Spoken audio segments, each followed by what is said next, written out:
갱년기 때문에 그런 거겠지. 그렇게 넘겼던 식은땀과 불면증, 가슴 통증과 극심한 피로. 하지만 그것은 갱년기가 아니었습니다. 어머니, 암입니다. 다발성 골수종이라는 혈액암이요. 의사의 차가운 선고가 떨어진 순간 순자 씨의 세상은 완전히 무너져 내렸어요. 갱년기라고 생각했는데 이게 암이었다니. 만약 그날 도서관에서 쓰러지지 않았다면, 만약 조금만 더 늦었다면 의사는 말했습니다. 손 쓸 수 없었을 겁니다. 과연 그녀는 어떻게 이 절망적인 현실과 마주하게 되었을까요? 그리고 이 시련을 이겨낼 수 있을까요? 지금부터 들려드릴 이야기는 단순한 투병기가 아닙니다. 이것은 모든 시니어 여성분들이 꼭 알아야 할 생명을 구할 수도 있는 진짜 이야기입니다. 영상 보시기 전에 구독과 좋아요 눌러주시면 큰 힘이 됩니다. 그리고 이 사연을 지금 어느 지역에서 보고 계신지도 댓글로 남겨주세요. 여러분의 한마디가 저희에게 큰 응원이 됩니다. 김순자 씨 62세, 37년간 초등학교에서 아이들을 가르치다 은퇴한 그녀는 여전히 바쁜 하루하루를 보내고 있었습니다. 애들아, 오늘은 어떤 책을 읽어볼까? 매주 화요일과 목요일 동네 도서관에서 아이들에게 책을 읽어주는 것이 그녀의 가장 큰 기쁨이었죠. 아이들의 반짝이는 눈망울을 보면서 마치 젊은 시절 교실에서 느꼈던 그 설렘을 다시 느낄 수 있었거든요. 순자 할머니 목소리가 제일 좋아요. 아이들의 맑은 웃음소리가 도서관 안을 가득 채우던 그 평화로운 시간들. 하지만 그런 그녀에게도 변화가 찾아오기 시작했습니다. 어느 날부터인가 밤마다 식은땀이 흠뻑 났습니다. 잠들기가 어려워졌고 아침에 일어나면 몸이 천근만근 무겁기만 했죠. 무엇보다 이유 없이 마음이 우울해지는 날들이 늘어갔습니다. 아, 이제 정말 나이가 들었나 보네. 거울 속 자신의 모습을 보며 순자 씨는 한숨을 내쉬었습니다. 어느새 깊어진 주름, 힘없이 처진 어깨. 시간은 누구에게나 공평하다지만 막상 자신의 몸에 일어나는 변화를 받아들이기란 쉽지 않았어요. 특히 가슴 부근과 갈비뼈 쪽에 느껴지는 묵직한 통증은 점점 심해져만 갔습니다. 처음엔 단순한 근육통 정도로 여겼는데 시간이 지날수록 그 강도가 세졌죠. 책을 읽어주다가도 갑자기 찾아오는 통증에 인상을 찌푸리게 될 때가 많았습니다. 하지만 그녀는 애써 웃음을 지었어요. 괜찮아, 괜찮아. 선생님은 항상 강해야 하는 거야. 37년간 교단에서 아이들을 가르치며 몸에 밴 습관이었습니다. 어떤 일이 있어도 약한 모습을 보이면 안 된다는 신념이 그녀를 지배하고 있었죠. 며칠 전부터는 너무 피곤해서 좋아하던 봉사활동도 자주 빠지게 되었습니다. 도서관 직원에게 전화를 걸 때마다 마음이 무거웠어요. 죄송해요. 오늘은 몸이 좀 안 좋아서. 아, 괜찮으세요. 무리하지 마세요. 상대방의 따뜻한 배려에도 불구하고 순자 씨의 마음엔 죄책감이 자리 잡았습니다. 평생 남에게 폐를 끼치는 걸 가장 싫어했던 그녀였거든요. 다 나이 탓이지 뭐. 애들한테 폐 끼치면 안 되는데. 하지만 몸의 신호는 점점 더 강해졌습니다. 가슴 통증은 이제 밤에 잠을 깰 정도가 되었고 갈비뼈 부근의 묵직한 느낌은 하루 종일 그녀를 괴롭혔어요. 그런데도 순자 씨는 병원에 가는 것을 미루고 또 미뤘습니다. 단순히 검사비가 아까워서만은 아니었어요. 뭔가 심각한 병이 발견될까봐 두려웠던 거죠. 설마 큰 병이겠어? 그냥 갱년기지 뭐. 스스로를 달래려 했지만 마음 한구석엔 불안감이 자라나고 있었습니다. 이때만 해도 순자 씨는 몰랐습니다. 자신이 갱년기라고만 여겼던 이 모든 증상들이 사실은 몸이 보내는 절박한 구조 신호였다는 것을. 시간이 흐를수록 상황은 더욱 악화되어 갔습니다. 남편 동철 씨와의 사소한 다툼이 늘어나기 시작한 거예요. 결혼 35년 동안 이렇게 자주 싸운 적은 없었는데 말이죠. 당신 요즘 왜 그렇게 예민해? 예민하긴 뭘 예민해. 몸이 아픈데 이해 좀 해줘요. 갱년기라고 그렇게 신경질 낼 일 있어? 남편의 무심한 말 한마디가 가슴에 비수처럼 꽂혔습니다. 37년을 함께 산 사람이 자신의 고통을 이렇게 단순하게 치부해버리다니. 순자 씨는 돌아서서 눈물을 훔쳤어요. 자녀들의 반응도 마찬가지였습니다. 엄마, 요즘 왜 이래요? 맨날 아프다고 하시고. 어머니가 요즘 좀 예민하시네요. 며느리가 남편에게 속삭이듯 하는 말을 우연히 들었을 때 순자 씨의 가슴에는 말로 표현할 수 없는 서운함이 밀려왔습니다. 평생 가족들을 위해서만 살아왔는데 정작 자신이 힘들 때는 누구 하나 진심으로 걱정해주지 않는다는 생각이 들었어요. 내가 가족들한테 짐이 되고 있나? 혼자 있을 때면 이런 생각들이 머릿속을 맴돌았습니다. 외로움과 자책감이 그녀의 마음을 갉아먹고 있었죠. 무엇보다 가장 힘든 건 경제적인 걱정이었습니다. 병원에 가면 검사비도 많이 나올 텐데 혹시 큰 병이라면 치료비는 또 얼마나?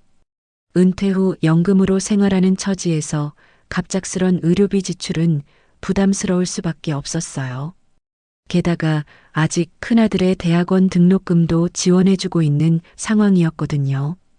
애들 힘들게 하고 싶지 않은데 이런 걱정들이 그녀의 발목을 잡고 있었습니다. 하지만 몸의 신호는 더 이상 무시할 수 없을 정도로 강해지고 있었어요. 특히 가슴 통증은 이제 일상생활을 방해할 정도가 되었습니다. 그리고 마침내 피할 수 없는 그 순간이 찾아왔습니다. 과연 순자 씨에게 어떤 일이 벌어질까요?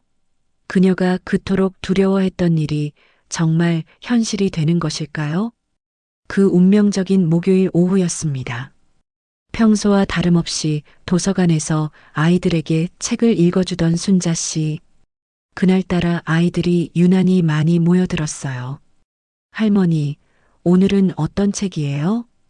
오늘은 특별히 재미있는 이야기를 준비했단다. 순자 씨는 환한 미소를 지으며 책을 펼쳤습니다. 하지만 책을 읽기 시작한 지 얼마 되지 않아서였어요. 옛날 옛적의 한 마을에 갑자기 가슴 부근에서 찌릿하고 날카로운 통증이 벼락처럼 스쳐갔습니다. 순자 씨의 얼굴이 순간 일그러졌어요. 할머니 괜찮아요? 7살 난 민수가 걱정스러운 눈으로 물었습니다. 아, 괜찮다 괜찮아. 할머니가 잠깐. 하지만 그 순간이었습니다. 마치 누군가 가슴을 망치로 내리치는 것 같은 극심한 통증이 온몸을 휩쓸었어요. 으악! 순자 씨는 책을 떨어뜨린 채 바닥에 주저앉았습니다. 할머니, 할머니. 아이들의 다급한 외침 소리가 도서관 안에 울려 퍼졌어요. 도서관 직원들이 황급히 달려왔고 곧바로 119에 신고가 들어갔습니다. 순자 할머니, 괜찮아요?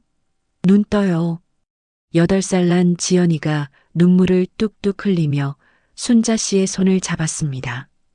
괜찮아. 할머니 괜찮다고. 의식을 잃지는 않았지만 극심한 통증에 몸을 가누기 어려웠어요. 무엇보다 순자 씨를 가장 괴롭힌 건 아이들 앞에서 이런 모습을 보인다는 사실이었습니다. 애들아, 괜찮다. 할머니는 괜찮으니까 무서워하지 마. 평생 남들에게 폐를 끼치는 걸 가장 싫어했던 그녀였거든요. 특히나 순수한 아이들 앞에서. 구급차가 도착할 때까지의 그 10분이 순자 씨에게는 마치 몇 시간처럼 느껴졌습니다. 할머니, 빨리 나와서 또 책 읽어주세요. 할머니 아프면 안 돼요. 아이들의 간절한 목소리가 귓가에 맴돌았어요. 그 순간 순자 씨는 깨달았습니다. 자신이 얼마나 많은 사람들에게 소중한 존재인지를. 응급실로 실려가는 구급차 안에서도 순자 씨의 걱정은 계속됐어요. 애들이 무서워했을 텐데. 트라우마가 생기면 어떡하지? 응급실에 도착해서도 그녀의 첫마디는 이런 것이었어요. 죄송합니다. 괜찮으니까 그냥 집에 보내주세요. 검사 같은 건 안 해도 돼요. 하지만 응급실 의사의 표정은 심각했습니다. 어르신, 이 정도 통증은 단순한 근육통이 아닙니다. 반드시 정밀 검사를 받으셔야 해요. 정밀 검사요? 그런 거 안 해도 괜찮을 거예요. 그냥 갱년기 때문에. 순자 씨는 고개를 저었습니다. 사실 검사가 두려웠어요. 정말 큰 병이 나올까봐. 무엇보다 경제적인 부담이 가장 컸습니다. 검사비만 해도 몇십만 원은 나올 텐데. 혹시 큰 병이라도 나오면 치료비는 또 얼마나? 은퇴 후 연금으로 생활하는 처지에서 갑작스런 의료비 지출은 부담스러울 수밖에 없었거든요. 큰아들 대학원비도 아직 지원해주고 있는데 애들한테 또 손 벌릴 수는 없지. 그때 직장에서 급히 달려온 남편 동철 씨가 숨을 헐떡이며 응급실로 뛰어들어왔어요. 순자야, 괜찮아? 여보, 왜 왔어요? 괜찮다니까요. 그냥 집에 가요. 하지만 남편의 표정을 본 순간 순자 씨는 말문이 막혔습니다. 결혼 35년 만에 처음 보는 남편의 간절한 눈빛이었어요. 당신, 제발 검사 좀 받아봐. 평소 감정 표현에 서툰 남편이 떨리는 목소리로 말했습니다. 괜찮다니까요. 돈만 아까워요. 돈이 뭐가 중요해. 당신 없으면 나는 어떻게 살아. 그 순간 순자 씨의 가슴이 뜨거워졌어요. 35년을 함께 살면서 남편이 자신에 대한 마음을 이렇게 솔직하게 표현한 적은 없었거든요. 여보, 그때 큰아들과 며느리도 황급히 달려왔습니다. 엄마, 어떻게 된 거예요? 어머니, 괜찮으세요? 큰아들의 얼굴에는 걱정과 당황스러움이 가득했어요. 며느리도 눈가가 벌겋게 달아올라 있었고요. 괜찮아, 괜찮다고. 그냥 갱년기 때문에 좀 그런 거야. 엄마, 갱년기로 이렇게 쓰러질 수는 없어요. 검사 받으세요. 검사비 걱정하지 마세요. 며느리가 순자 씨의 손을 잡으며 말했습니다. 치료비 걱정은 하지 마세요. 우리가 어떻게든 할게요. 그때서야 순자 씨는 깨달았어요. 그동안 자신이 가족들에게 짐이 된다고 생각했는데 사실은 가족들이 자신을 얼마나 소중히 여기는지를. 정말 괜찮을까? 물론이죠, 어머니. 그동안 저희를 위해 얼마나 많은 걸 희생하셨는데 이제 저희가 어머니를 돌봐드릴 차례예요. 며느리의 진심 어린 말에 순자 씨의 눈가가 촉촉해졌어요. 알겠어요. 검사 받을게요. 마침내 순자 씨가 고개를 끄덕였습니다. 하지만 마음을 정했다고 해서 두려움이 사라지는 건 아니었어요. 혹시 정말 큰 병이 나오면 어떻게 하나? 가족들에게 더 큰 부담을 주게 되는 건 아닐까? 혹시 암이라도 나오면 상상만 해도 끔찍했습니다. 검사 예약을 잡고 집으로 돌아가는 길, 순자 씨는 남편에게 조용히 말했어요. 여보, 미안해요. 그동안 짜증만 냈는데. 무슨 소리야? 아픈데 짜증낼 수도 있지. 남편의 다정한 대답에 순자 씨는 코끝이 시큰해졌어요. 만약 정말 큰 병이라면. 그런 소리 하지 마. 아무것도 아닐 거야. 하지만 두 사람 모두 마음속으론 불안했어요. 그날 밤 순자 씨는 잠이 오지 않아 창밖을 바라봤습니다. 하느님, 제발 아무것도 아니게 해주세요. 가족들한테 짐이 되고 싶지 않아요. 간절한 기도를 올렸지만 마음 한구석의 불안은 쉽게 사라지지 않았어요. 이틀 뒤 드디어 검사를 받는 날이 되었습니다.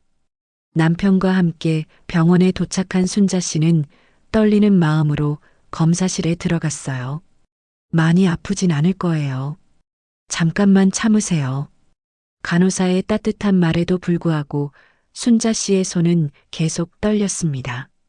검사가 끝나고 결과를 기다리는 3일 동안이 순자 씨에게는 가장 긴 시간이었어요.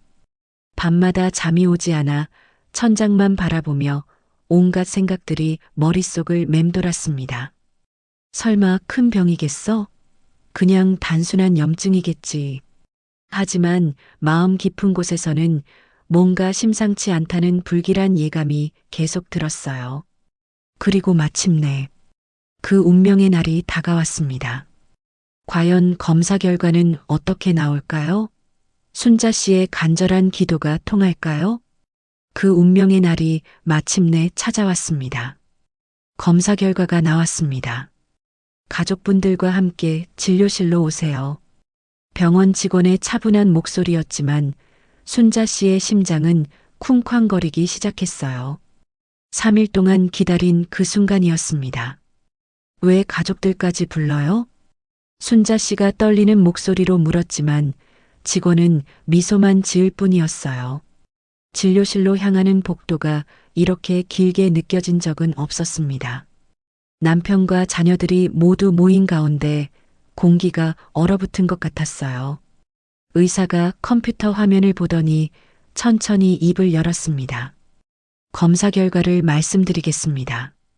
그 순간 방 안의 시간이 멈춘 듯 했어요.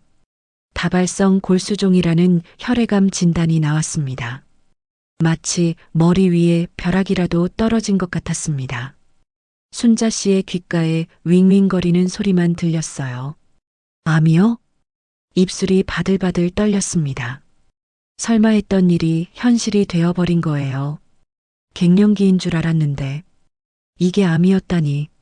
순자 씨는 믿을 수가 없었습니다.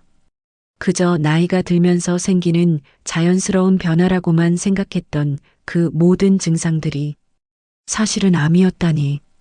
가족들도 완전히 얼어버렸어요. 며느리는 손으로 입을 가리며 눈물을 흘렸고 큰아들은 주먹을 꽉 쥔 채 고개를 숙였습니다.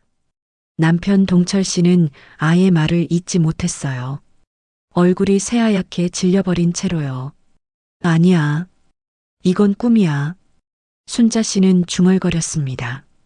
하지만 꿈이 아니었어요. 냉혹한 현실이었습니다. 하지만 너무 절망하지 마세요. 의사가 다시 입을 열었습니다. 다행히 조기 발견입니다. 치료하면 충분히 일상생활이 가능하고 완치도 기대해 볼 수 있습니다. 그제야 가족들 사이에서 안도의 한숨이 터져 나왔어요. 정말이에요? 순자 씨가 간절하게 물었습니다. 네, 다발성 골수종은 혈액암 중에서도 치료 반응이 좋은 편입니다. 하지만 치료 과정이 쉽지는 않을 거예요. 항암 치료. 그 단어만 들어도 무서웠어요. 텔레비전에서 본 암 환자들의 고통스러운 모습이 떠올랐거든요. 치료 기간은 얼마나 걸리나요? 개인차가 있지만 최소 1년은 걸린다고 보시면 됩니다. 항암 치료를 받으시게 되고 중간중간 입원도 필요할 거예요. 순자 씨의 마음이 무너져 내렸어요. 1년. 그 긴 시간을 병원에서 보내야 한다니. 그리고 한 가지 더 말씀드릴 게 있습니다. 의사가 조심스럽게 말을 이었어요. 치료비 문제인데요. 순자 씨의 가슴이 철렁 내려앉았습니다. 가장 걱정했던 그 말이 나온 거예요. 보험이 적용되긴 하지만 그래도 상당한 금액이 필요할 겁니다.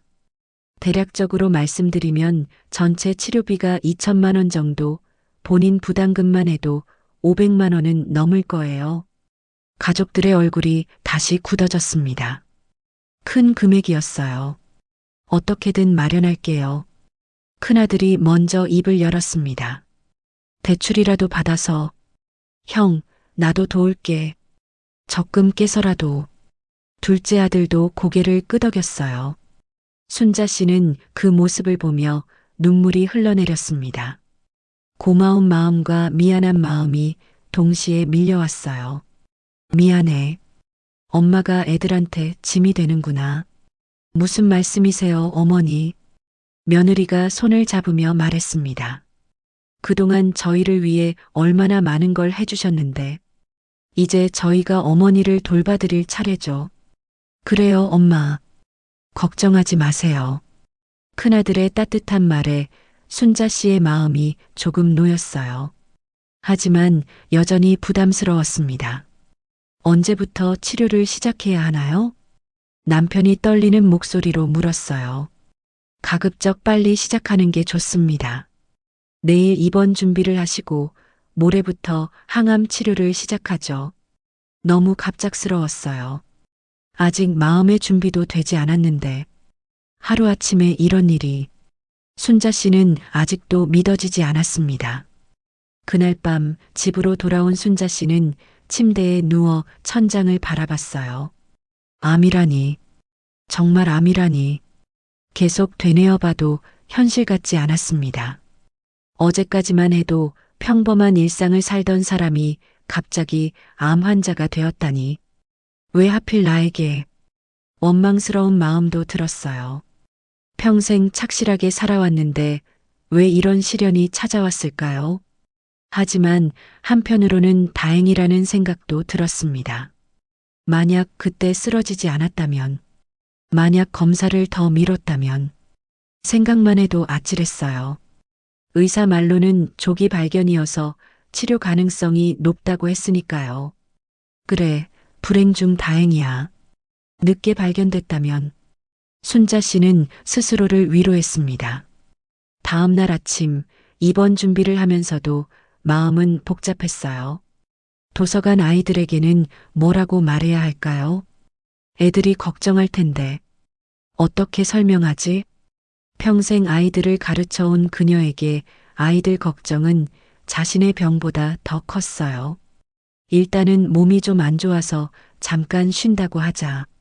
병원으로 가는 차 안에서 순자 씨는 창밖을 바라보며 생각했습니다. 이제 정말 시작이구나. 힘든 치료 과정이 기다리고 있었지만 가족들이 함께 해준다는 생각에 조금은 용기가 났어요. 힘들겠지만 이겨내야지. 반드시 이겨내야 해. 순자 씨는 주먹을 꽉 쥐었습니다.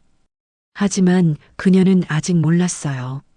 진짜 힘든 시간은 지금부터라는 것을, 그리고 그 과정에서 가족들의 진짜 사랑을 깨닫게 될 거라는 것을. 과연 순자 씨는 이 긴 터널을 무사히 통과할 수 있을까요? 치료 과정에서 어떤 시련들이 기다리고 있을까요? 이번 첫날 아침 순자 씨는 하얀 병원복을 입고 창밖을 바라봤습니다. 정말 이런 일이 나에게 일어난 건가? 아직도 믿어지지 않았어요. 어제까지만 해도 평범한 일상을 살던 사람이 갑자기 암병동에 누워 있다니. 어머니, 아침 드셨어요? 담당 간호사가 따뜻한 미소를 지으며 들어왔습니다. 네, 고맙습니다. 오늘부터 항암 치료를 시작하는데 처음이라 많이 불안하시죠? 간호사의 이해하는 눈빛에 순자 씨의 마음이 조금 누그러졌어요. 많이 아플까요? 개인차가 있지만 요즘은 부작용을 많이 줄였어요. 너무 걱정하지 마세요. 첫 항암 치료가 시작되었습니다. 투명한 액체가 점적을 타고 천천히 몸속으로 들어왔어요. 이상한 느낌이네. 처음엔 별다른 증상이 없었는데 시간이 지나면서 미식거림과 어지러움이 찾아왔습니다. 괜찮으세요? 이런 증상은 정상이에요. 하지만 며칠이 지나면서 진짜 변화가 시작되었어요. 아침에 일어나 베개를 보니 머리카락이 한 움큼씩 빠져 있었습니다. 아, 순자 씨는 벌떡 일어나 화장실 거울을 봤어요. 평생 자랑이었던 머리카락이 듬성듬성 빠지고 있었습니다. 결국 이렇게 되는구나. 마음의 준비는 했다지만 막상 현실이 되니 충격이었어요. 그런데 바로 그때였습니다. 똑똑똑. 병실 문을 노크하는 소리가 들렸어요. 간호사가 들어오는 줄 알았는데 순자 할머니, 도서관 아이들의 밝은 목소리였습니다. 7명의 아이들이 선생님과 함께 병문안을 온 거예요.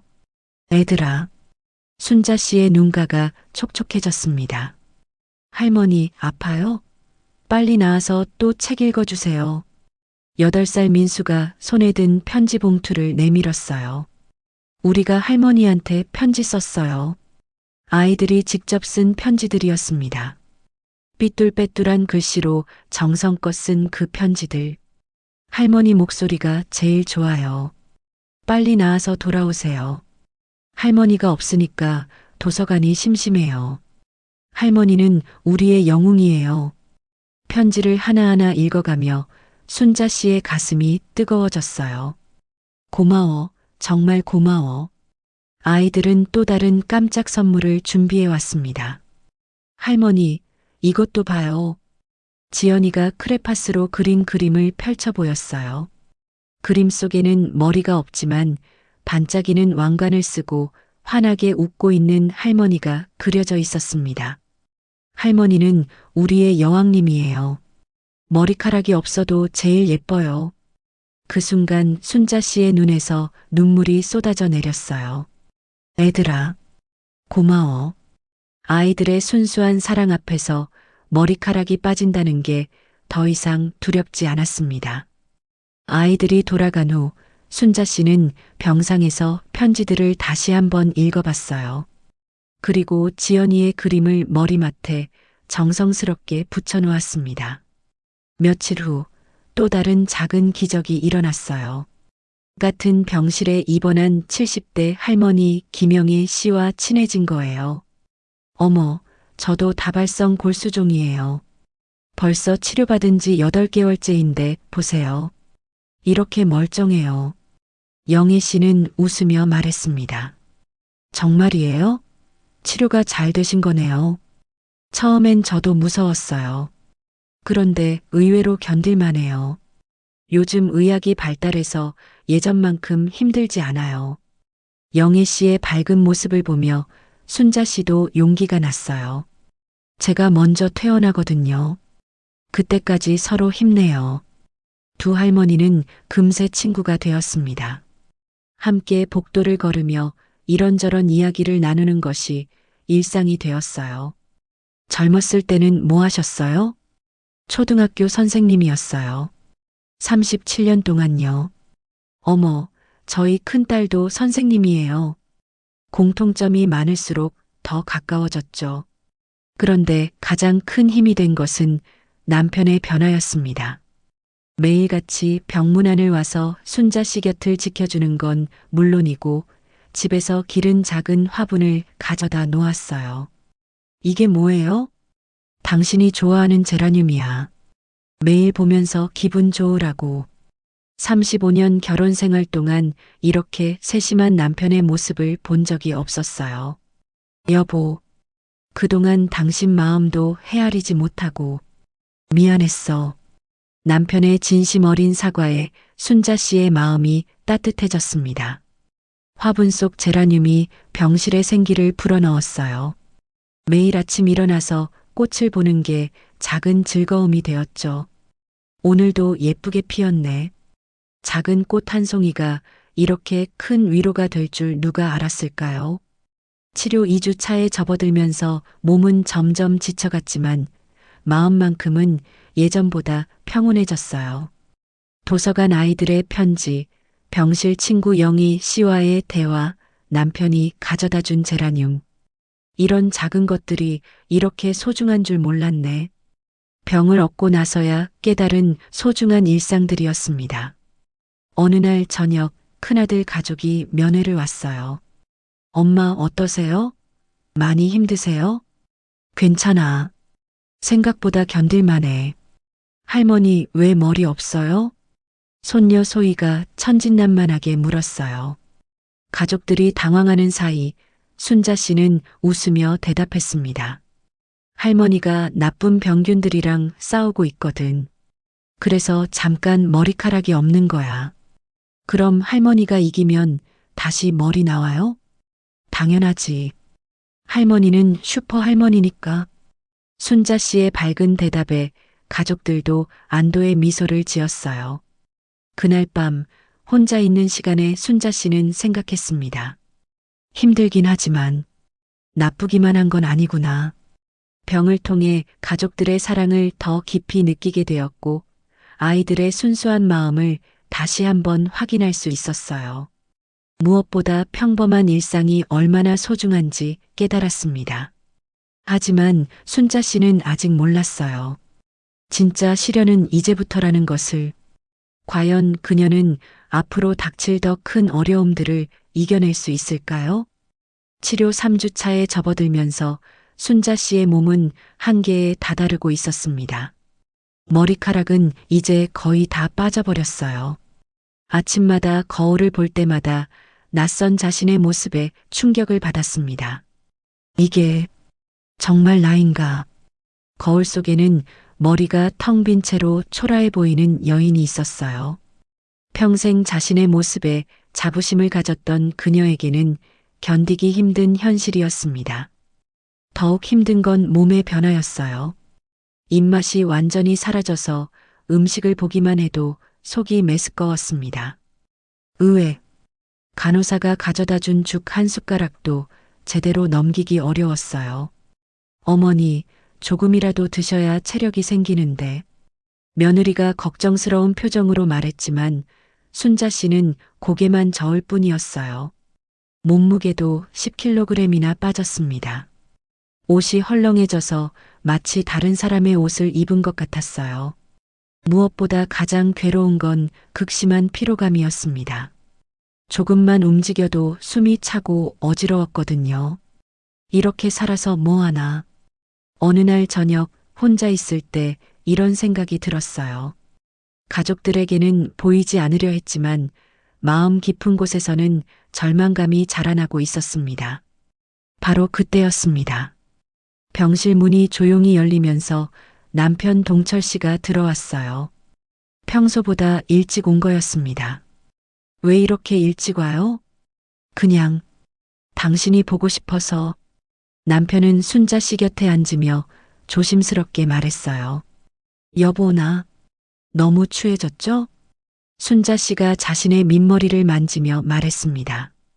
목소리에 깊은 슬픔이 배어 있었어요. 그때 남편이 일어나더니 갑자기 서랍에서 작은 가위를 꺼냈습니다. 뭐 하려고요?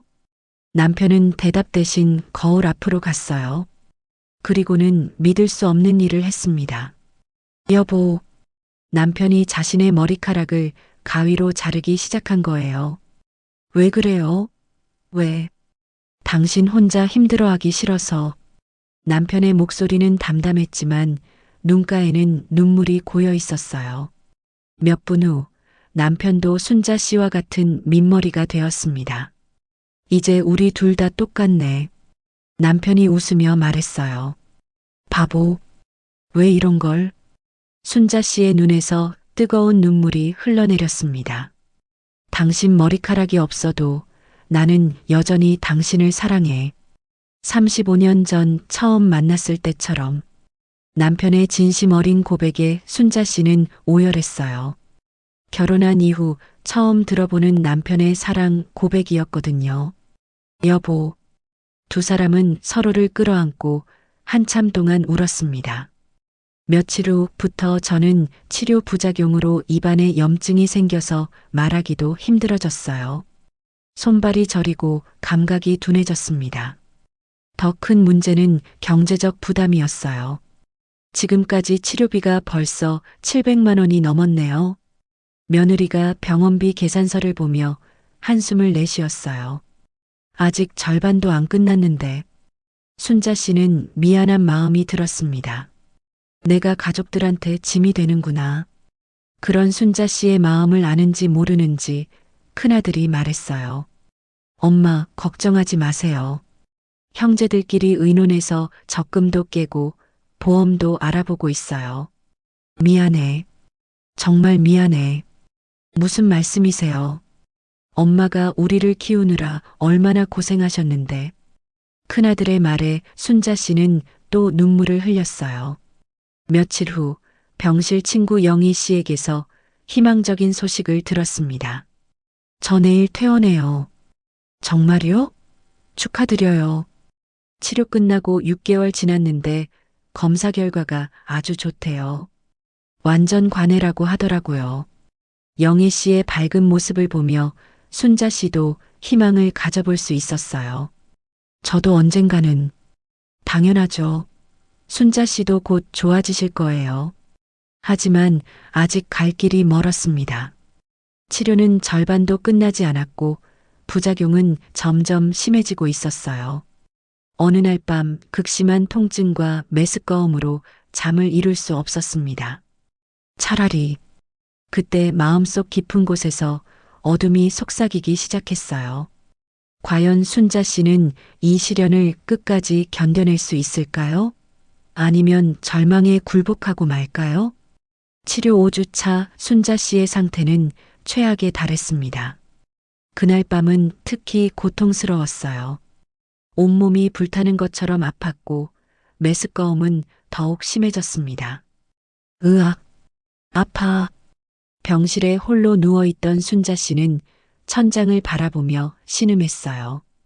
간호사가 진통제를 놓아줘도 통증은 가라앉지 않았습니다. 마치 몸속에서 1000마리의 개미가 기어다니는 것 같았어요. 이런 식으로 사는 게 의미가 있을까? 절망적인 생각들이 머릿속을 맴돌기 시작했습니다. 가족들에게는 짐만 되고 치료비는 계속 늘어나고 몸은 날이 갈수록 망가져가고 도대체 언제까지 이렇게 살아야 하는 걸까요? 차라리 포기하는 게 나을지도. 그런 어둠 속 생각이 점점 커져갔어요. 새벽 4시 극심한 통증으로 잠에서 깬 순자 씨는 마침내 입을 열었습니다. 간호사님, 네 어르신. 어떻게 하셨어요? 치료. 그만하고 싶어요. 간호사는 놀란 표정으로 순자 씨를 바라봤어요. 어르신, 지금 많이 힘드시죠? 하지만 조금만 더 참으세요. 거의 다 왔어요. 아니에요. 정말 그만하고 싶어요. 이렇게 사는 것보다. 간호사는 곧바로 담당 의사에게 연락을 취했습니다. 그리고 가족들에게도 급히 연락이 갔어요. 아침 일찍 남편과 자녀들이 모두 병실로 달려왔습니다. 엄마, 무슨 소리예요? 큰아들이 다급하게 말했어요. 힘들어. 너무 힘들어. 이제 정말 그만하고 싶어. 순자 씨의 목소리에는 깊은 절망이 배어 있었습니다. 가족들은 어찌할 바를 몰랐어요. 그렇게 강했던 어머니가 이렇게 무너져 내리다니. 그때 남편 동철 씨가 조용히 일어났습니다. 그리고 옷장에서 낡은 봉투 하나를 꺼냈어요. 이게 뭐예요? 순자 씨가 힘없이 물었습니다. 남편은 봉투에서 누렇게 바른 편지 한 장을 꺼냈어요. 순자 씨의 필체로 쓰인 오래된 편지였습니다. 당신이 결혼 초에 나한테 쓴 편지야. 남편이 떨리는 손으로 편지를 펼쳤습니다. 여보에게 무슨 일이 있어도 당신 곁을 끝까지 지키겠습니다. 힘들 때나 기쁠 때나 함께 하겠습니다. 우리 둘이 손잡고 어떤 시련도 이겨내겠습니다. 사랑하는 순자가. 27년 전 자신이 쓴 편지였어요. 순자 씨는 그 편지를 보며 눈물이 났습니다. 당신이 그때 약속했잖아. 무슨 일이 있어도 함께 하겠다고. 남편의 목소리가 떨렸어요. 이제는 내가 당신을 지킬 차례야.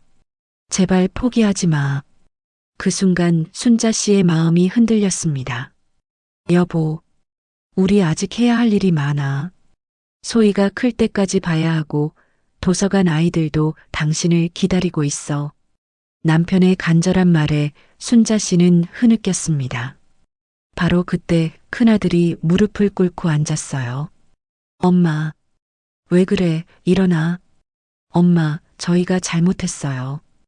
큰아들의 목소리에 진심 어린 후회가 담겨 있었어요. 엄마가 아픈데도 저희는 이해하려고 노력하지 않았어요. 그냥 갱년기라고만 생각하고 원망스러운 마음까지 가졌어요. 며느리도 눈물을 흘리며 고개를 숙였습니다. 어머니, 정말 죄송해요. 예민하다고 생각했어요. 어머니가 얼마나 아프셨는지도 모르고 둘째 아들도 눈물을 글썽이며 말했어요. 엄마는 평생 우리를 위해 살아오셨잖아요. 우리를 키우느라, 가르치느라, 돌보느라. 이제 저희가 엄마를 지켜야 할 차례예요. 제발 포기하지 마세요. 저희 없이는 살 수 없다고 하셨잖아요. 저희도 엄마 없이는 못 살아요. 가족들의 눈물 어린 고백을 들으며 순자 씨의 마음이 요동쳤습니다. 얘들아. 그때 병실 문이 열리며 예상치 못한 방문객들이 들어왔어요. 순자 할머니, 도서관 아이들이었습니다. 선생님과 함께 7명의 아이들이 모두 왔어요. 애들아, 어떻게? 할머니가 아프다고 들었어요. 그래서 모두 같이 왔어요. 민수가 큰 목소리로 말했어요. 할머니, 포기하면 안 돼요. 지연이가 순자 씨의 손을 잡으며 말했습니다. 할머니 목소리로 들려주는 책이 제일 좋아요. 다른 사람이 읽어주면 재미없어요. 할머니는 우리의 슈퍼 할머니예요. 슈퍼 할머니는 포기하면 안 되잖아요. 아이들의 순수한 말들이 순자 씨의 가슴을 두드렸습니다. 애들아, 고마워. 정말 고마워. 그럼 포기 안 할 거예요? 할머니가 다시 책 읽어줄 거예요? 아이들의 기대에 찬 눈빛을 보며 순자 씨는 고개를 끄덕였습니다. 응, 할머니가 꼭 나와서 다시 책 읽어줄게. 그 순간 병실 안의 모든 사람들이 안도의 한숨을 내쉬었어요. 정말이에요? 약속해요. 약속해. 꼭 약속해. 순자 씨는 아이들과 가족들을 바라보며 다짐했습니다. 이 사람들을 위해서라도 포기할 수는 없었어요. 그날 밤부터 순자 씨는 다시 치료를 받기로 했습니다. 여전히 고통스럽고 힘들었지만 마음만큼은 예전보다 단단해졌어요. 이겨내야지. 반드시 이겨내야 해. 가족들의 사랑과 아이들의 기대를 등에 업고 순자 씨는 다시 한번 싸울 준비를 했습니다. 하지만 그녀가 모르는 게 하나 있었어요. 이 모든 시련에는 숨겨진 의미가 있었다는 것을. 과연 순자 씨는 남은 치료 과정을 무사히 마칠 수 있을까요? 그리고 그 끝에서 어떤 진실을 발견하게 될까요? 그로부터 2달이 더 흘렀습니다. 순자 씨는 가족들과 아이들의 사랑을 힘삼아 끝까지 치료를 받았어요. 여전히 힘들고 고통스러웠지만 포기하고 싶다는 생각은 더 이상 들지 않았습니다. 오늘이 마지막 항암이에요. 담당 의사가 환한 미소를 지으며 말했습니다. 정말요? 순자 씨는 믿어지지 않았어요. 7개월간의 긴 터널이 마침내 끝나는 순간이었습니다. 마지막 항암 주사가 몸속으로 들어가는 걸 보며 순자 씨는 감회가 새로웠어요.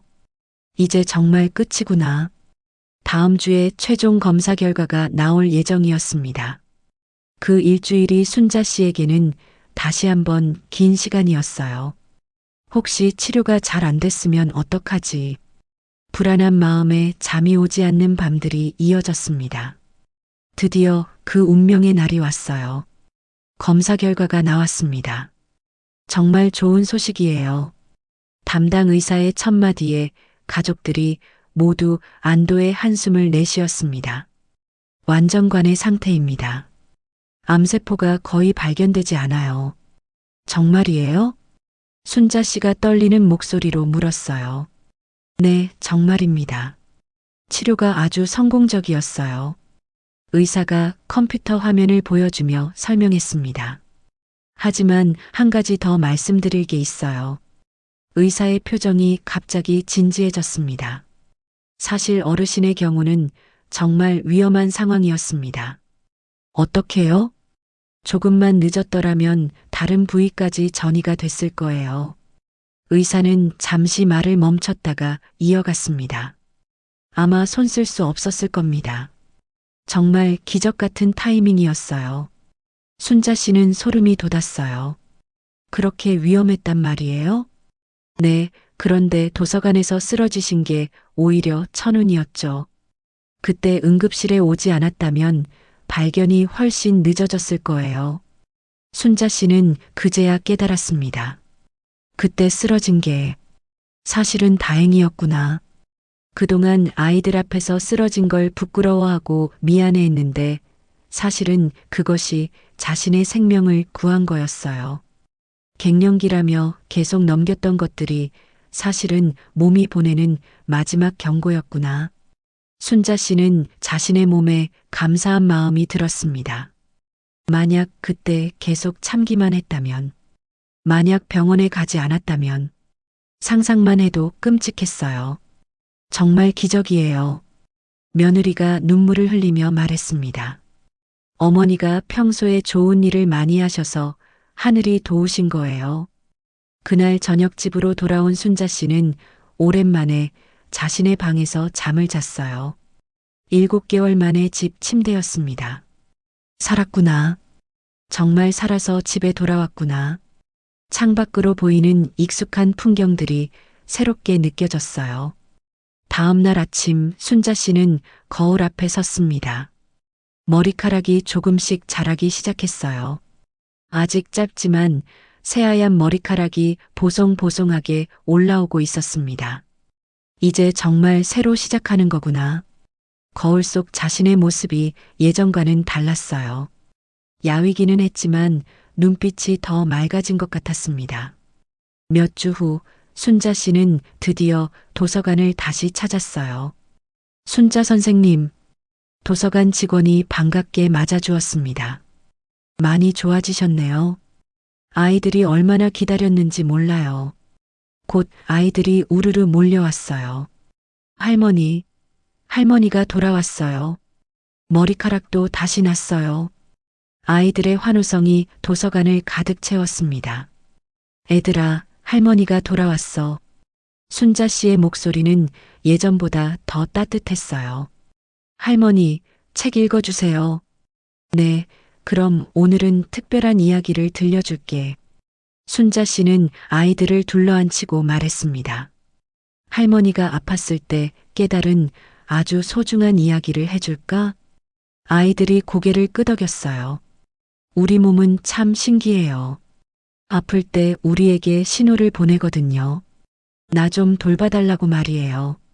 할머니도 몸이 신호를 보냈어요? 민수가 물었습니다. 그럼요.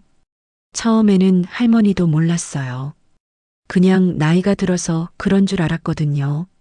그래서 어떻게 됐어요? 다행히 몸이 계속 신호를 보내줘서 병원에 갈 수 있었어요. 그래서 할머니가 다시 건강해질 수 있었답니다. 순자 씨는 아이들에게 몸의 신호를 무시하지 말라는 교훈을 전해주었어요. 애들도 아프면 참지 말고 어른들에게 꼭 이야기해야 해요. 알겠죠? 네. 아이들이 힘차게 대답했습니다. 몇 달 후 순자 씨는 특별한 모임에 참석했어요. 같은 병을 앓고 있는 환우들의 모임이었습니다.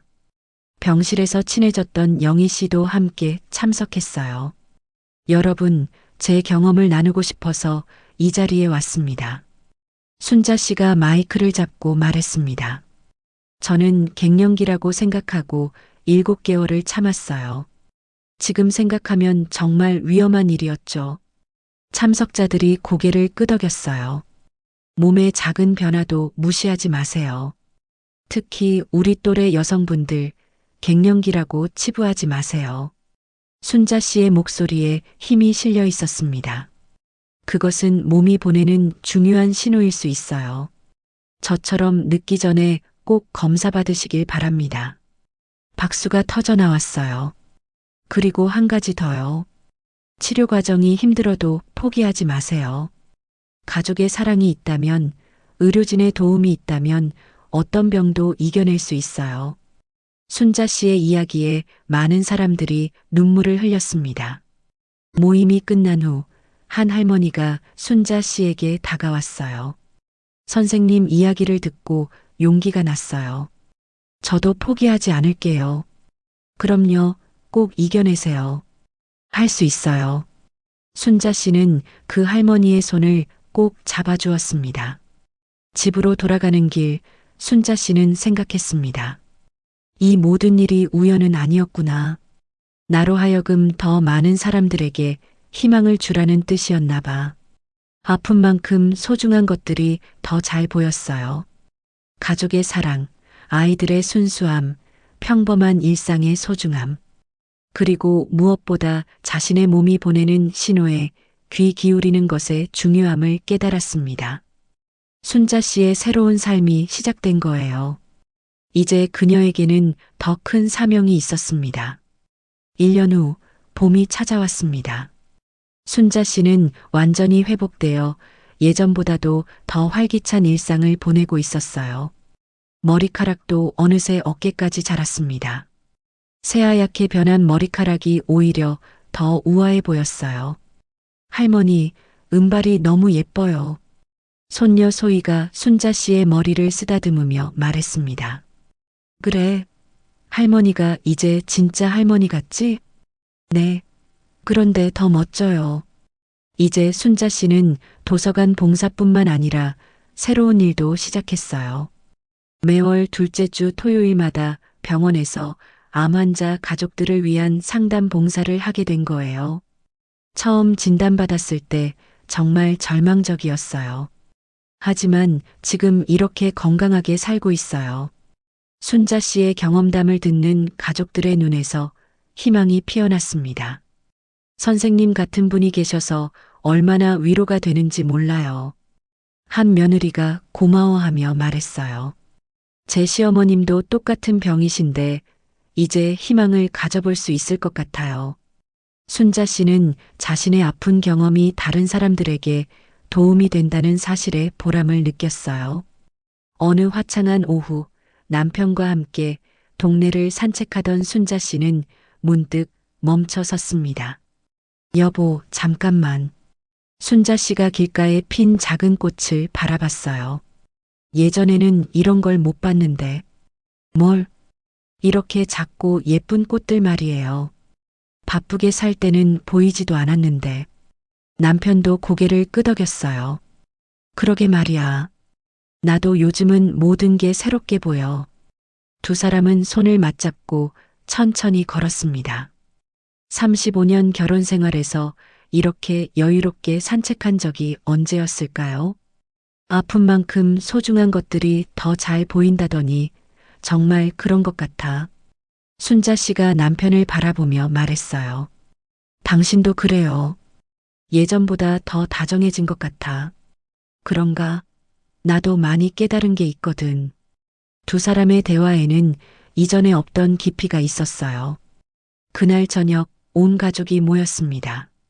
순자 씨의 왕쾌 1주년을 기념하는 작은 잔치였어요. 엄마, 정말 고생 많으셨어요. 큰아들이 꽃다발을 건네며 말했습니다. 그때 포기하지 않아주셔서 고마워요. 며느리도 눈물을 글썽이며 고백했어요. 어머니 덕분에 저희 가족이 더 가까워진 것 같아요. 순자 씨는 가족들을 둘러보며 감사한 마음이 들었습니다. 나도 고마워. 너희들이 있어서 이겨낼 수 있었어. 손녀 소희가 순자 씨 옆으로 와서 속삭였어요. 할머니, 그때 그린 그림 아직 가지고 있어요? 당연하지. 할머니 방에 소중히 걸어두었어. 정말요? 할머니는 영원히 나의 여왕님이에요. 소희의 말에 모든 가족들이 웃음을 터뜨렸습니다. 며칠 후 순자 씨는 도서관에서 아이들에게 특별한 이야기를 들려주었어요. 애들아, 할머니가 왜 아팠는지 알아? 왜요, 할머니? 할머니 몸이 나 좀 살펴봐 하고 신호를 보냈는데 할머니가 못 들었거든요. 아이들이 진지한 표정으로 들었어요. 그래서 몸이 더 큰 소리로 야, 나 좀 봐. 하고 소리쳤어요. 그게 바로 할머니가 여기서 쓰러진 거였어요. 아, 그래서 할머니가 여기서 쓰러진 거구나. 민수가 무릎을 치며 말했습니다. 맞아. 그때 쓰러진 게 사실은 할머니를 살린 거였어요. 몸이 할머니를 도와준 거네요. 지연이가 눈을 반짝이며 말했어요. 그래서 애들도 몸이 아프면 꼭 어른들에게 이야기해야 해요. 몸은 거짓말을 하지 않거든요. 아이들이 고개를 끄덕였어요. 할머니, 이제 완전히 나은 거죠? 응, 완전히 나았어. 그리고 할머니는 이제 더 중요한 일이 생겼어. 무슨 일이에요? 아픈 사람들에게 희망을 주는 일이야. 할머니처럼 아픈 분들에게 괜찮다, 이겨낼 수 있다고 말해주는 거지. 아이들의 눈에 존경의 빛이 떠올랐어요. 해가 지는 오후, 순자 씨는 창가에 앉아 일기를 썼습니다. 오늘로 투병 일기를 마친다. 1년 전 이맘때는 세상이 끝난 줄 알았는데 지금은 새로운 시작이라는 생각이 든다. 펜을 멈추고 창밖을 바라봤어요. 갱년기라고 생각했던 그 모든 신호들이 사실은 내 몸이 나를 지키려고 보낸 메시지였구나. 이제야 알겠어. 순자 씨는 일기장을 덮고 미소를 지었습니다. 그리고 마음속으로 다짐했어요. 앞으로 내 경험을 더 많은 사람들과 나누어야지. 특히 나와 같은 시니어 여성분들에게 말이야. 창밖으로 보이는 노을이 아름다웠습니다. 마치 새로운 희망을 상징하는 것 같았어요. 순자 씨의 이야기는 이제 시작입니다. 그녀는 자신만의 아픔을 딛고 일어나 더 많은 사람들에게 희망의 메신저가 되었거든요. 여러분도 기억해 주세요. 몸이 보내는 작은 신호들을 무시하지 마세요. 그것은 여러분을 지키려는 몸의 간절한 메시지일지도 모르니까요. 그리고 가족의 사랑이 있다면 어떤 시련도 이겨낼 수 있다는 것을 잊지 마세요. 순자 씨의 이야기를 끝까지 들어주셔서 정말 감사합니다. 이 영상이 여러분께 작은 위로와 희망이 되었기를 바랍니다. 특히 지금 어려운 시간을 보내고 계신 분들이 계시다면 순자 씨처럼 포기하지 마시고 꼭 이겨내시길 진심으로 응원합니다. 오늘 이야기가 도움이 되셨다면 좋아요 버튼으로 따뜻한 마음을 전해주세요. 그리고 구독을 눌러주시면 앞으로도 여러분께 의미 있는 이야기들을 계속 전해드릴 수 있습니다. 댓글로는 여러분의 소중한 경험이나 생각을 나눠주세요. 서로의 이야기를 통해 더 큰 힘을 얻을 수 있을 거예요. 건강하고 행복한 하루 되시길 바라며 다음 이야기에서 또 만나요. 감사합니다.